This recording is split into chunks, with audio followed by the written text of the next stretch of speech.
Saya bukan sosokan bicara, Pak, karena kebohongan nyata-nyata di depan mata. Televisi semua dikuasai, mainstream dikuasai oleh mereka, dan itu dibayar sebelum dimainkan lewat apa? Sosialisasi. Sosialisasi itu adalah propaganda.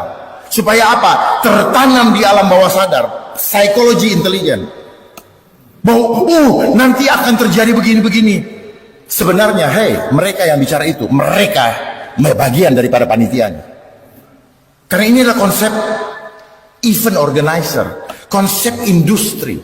Makanya ada seksi apa tuh? Dokumentasi, seksi publikasi, seksi transportasi, seksi konsumsi, seksi. Kalau nggak ada duitnya, nggak ada yang kerja.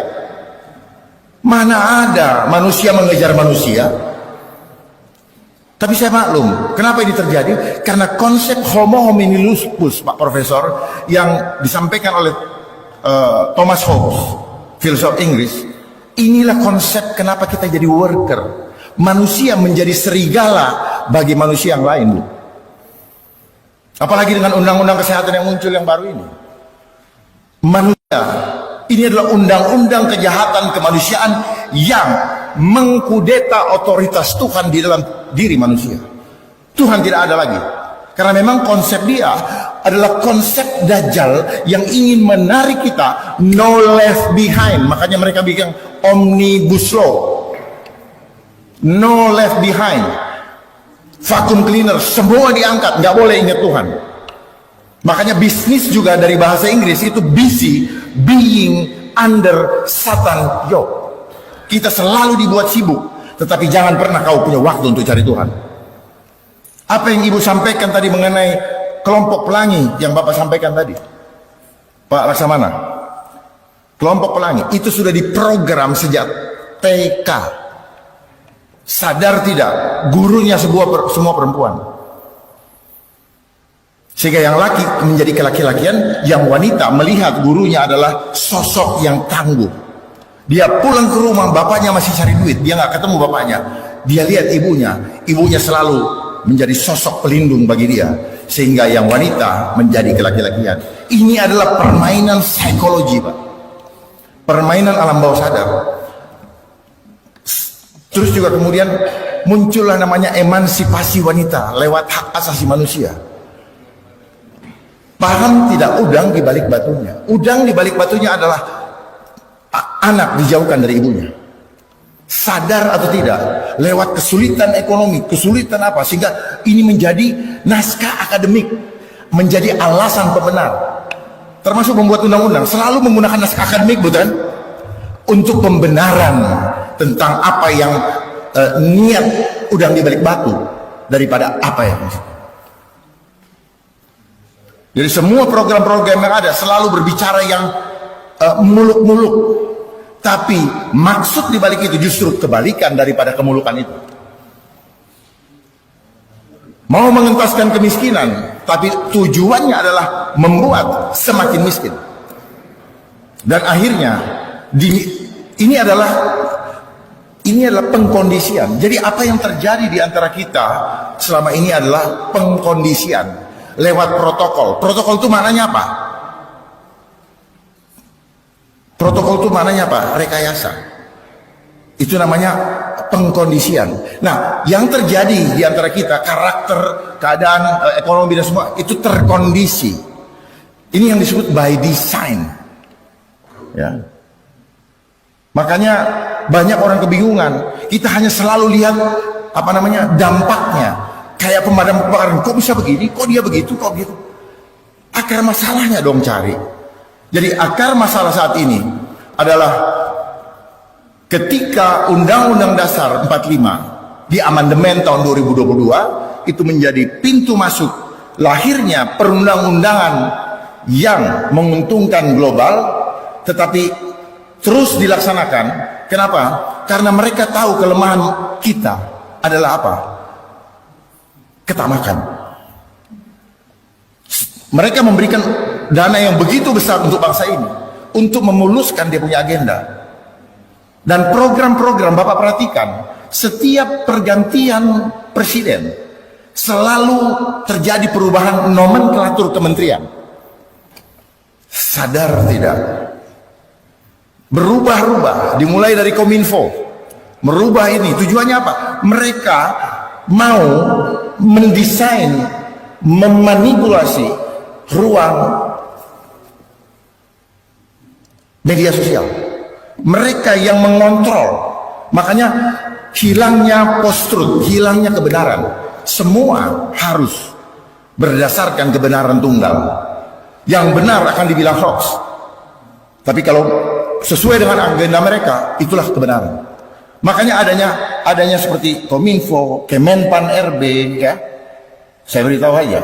Adanya badan-badan yang begitu banyak itu. Adanya komisi itu agenda mereka. Untuk apa? Sambil menyelam minum air, sambil membuat program. Makasih. Sambil ini program itu keluar menjadi kantong-kantong hutang baru bagi bangsa kita. Sebenarnya kita nggak perlu, tinggal memaksimalkan lembaga struktural, bukan memperbanyak lembaga non struktural yang akan semakin banyak. Apalagi dengan keluarnya lagi sekarang Omnibus Law, ada komisi lagi, ada konsili dan sebagainya. Mungkin itu yang bisa saya sampaikan. Dan saya mau formula khususnya untuk menyelesaikan hutang negara sebelum beliau menjadi presiden. Ketika beliau menjadi presiden dilantik, langsung selesaikan hutang negara hanya dalam 1 hari. Saya punya formulanya. Jangan tanya dari konsep ekonomi atau apa yang disekolahi di fakultas, karena mereka tidak akan pernah mengajarkan kepada kita bagaimana menyelesaikan hutang. Tapi mereka diajarkan bagaimana membuat rakyat selalu berhutang. Dan dalam waktu dekat akan saya umumkan, dan saya minta bapak-bapak juga mengawal bagaimana sebenarnya kita punya harta yang begitu besar untuk menyelesaikan hutang ini. Tapi dana-dana tersebut bukan kita peruntukkan untuk pembangunan, untuk penyelesaian hutang, itu untuk pembangunan, untuk kesejahteraan rakyat. Tetapi yang akan kita lakukan untuk penyelesaian hutang adalah kita bermain dengan konsep yang sangat bisa kita lakukan.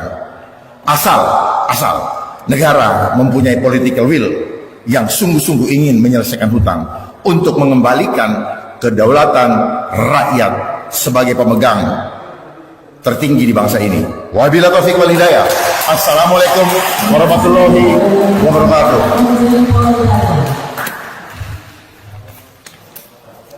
Baik, selanjutnya kami persilakan 10 menit yang terhadap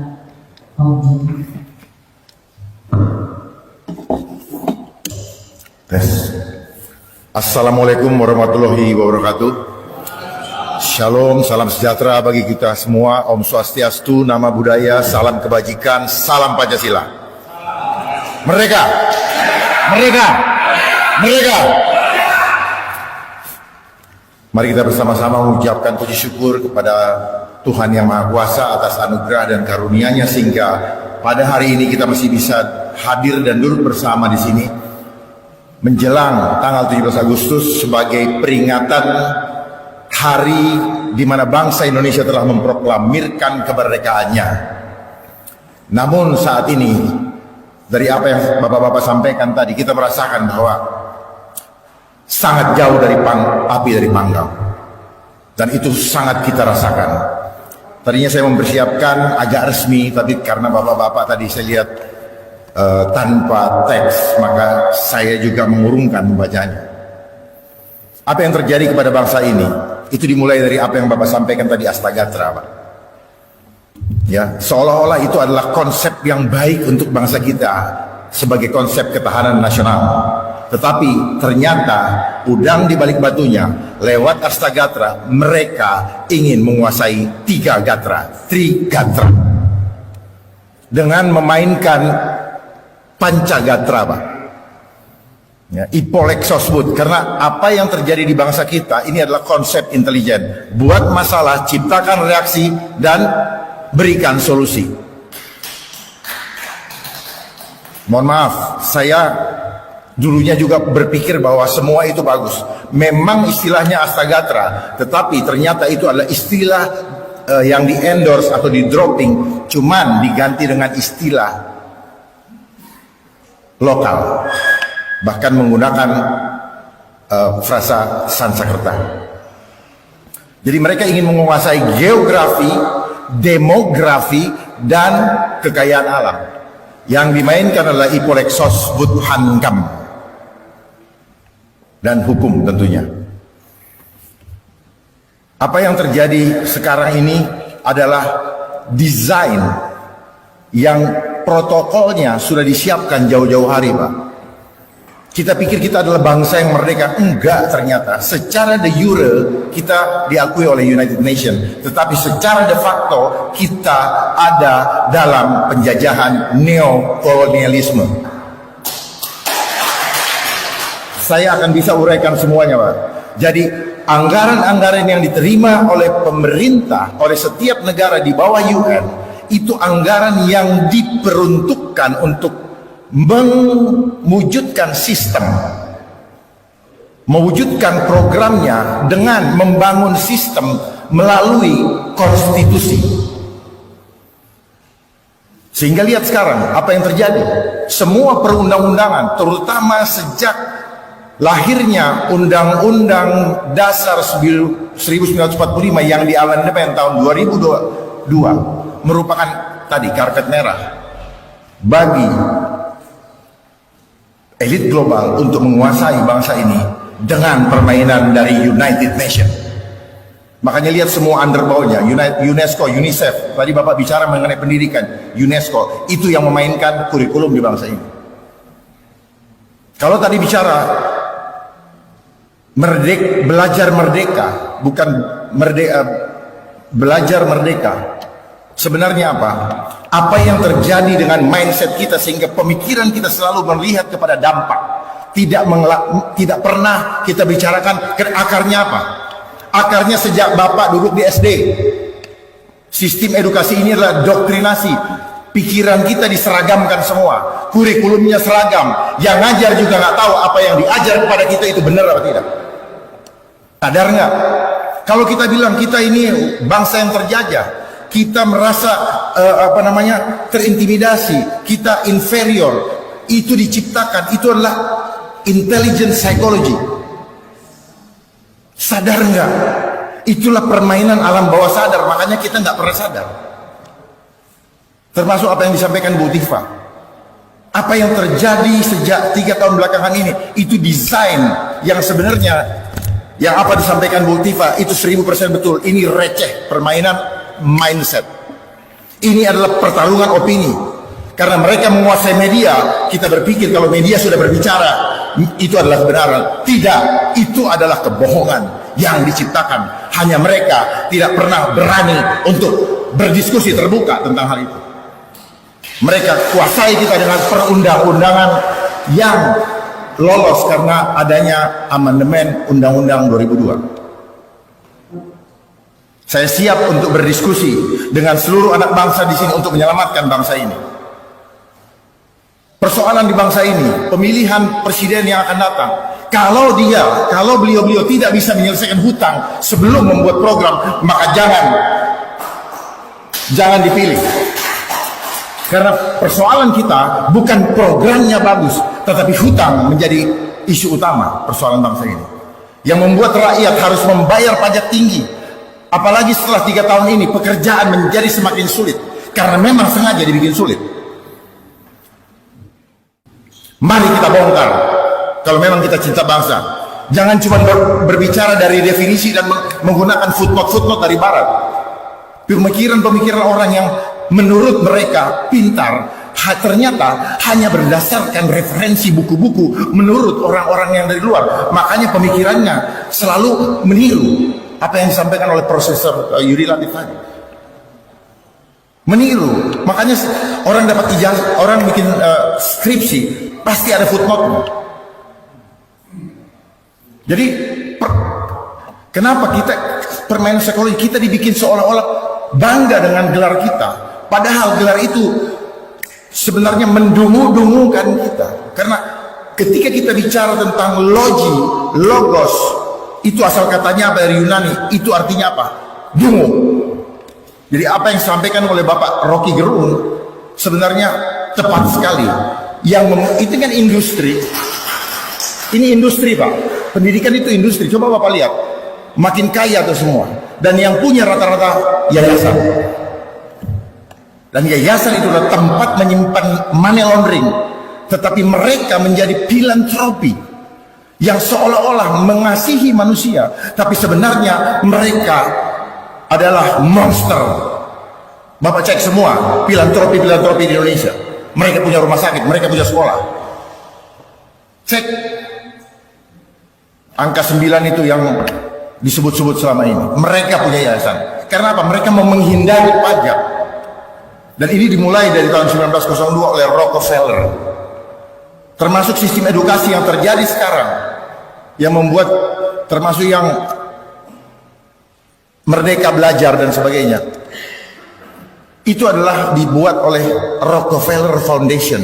Dan yang membuat kurikulum adalah Frederick Taylor Gates. Apakah ada hubungannya dengan Bill Gates? Saya nggak tahu karena saya nggak kenal. Tetapi tujuan daripada itu apa? Membuat kita worker, pekerja. Tapi karena dikasih gelar, lalu kita merasa kita orang hebat. Padahal we don't know nothing. Karena dengan kita dapat gelar, sebelum dapat gelar kita dapat ijazah. Ijazah itu artinya apa? Tanda sertifikasi bahwa kita siap menyerahkan kekuasaan diri kita kepada yang menggaji kita. Sadar tidak? Itulah jiwa-jiwa inferior yang ada pada diri kita. Dan banyak orang yang dikirim ke luar negeri mendapatkan scholarship, beasiswa yang dibayar oleh UNESCO. Itu program United Nations. Dan pulang-pulang was-was bahasa Inggris, nggak bangga dengan bahasa Indonesia. Padahal saya ingin bahasa Indonesia menjadi bahasa internasional karena kita adalah bangsa nomor 4 terbesar di dunia. Saya berharap kita punya pemimpin yang betul-betul takut sama Tuhan, bukan cuma ngomong dalam konsep. Coba kita perhatikan sekarang, selama 3 tahun ini, ketika rakyat Indonesia ketakutan, tidak ada pemimpin yang bilang, jangan takut karena Tuhan kita berkuasa. Allah kita berakbar. Hilang semua dia punya begal. Di mana nyalinya? Tak ada satupun yang muncul. Semua nakut-nakutin rakyatnya. Padahal ini semua adalah kebohongan. Mari kita buktikan. Saya bukan sok-sokan bicara, Pak. Karena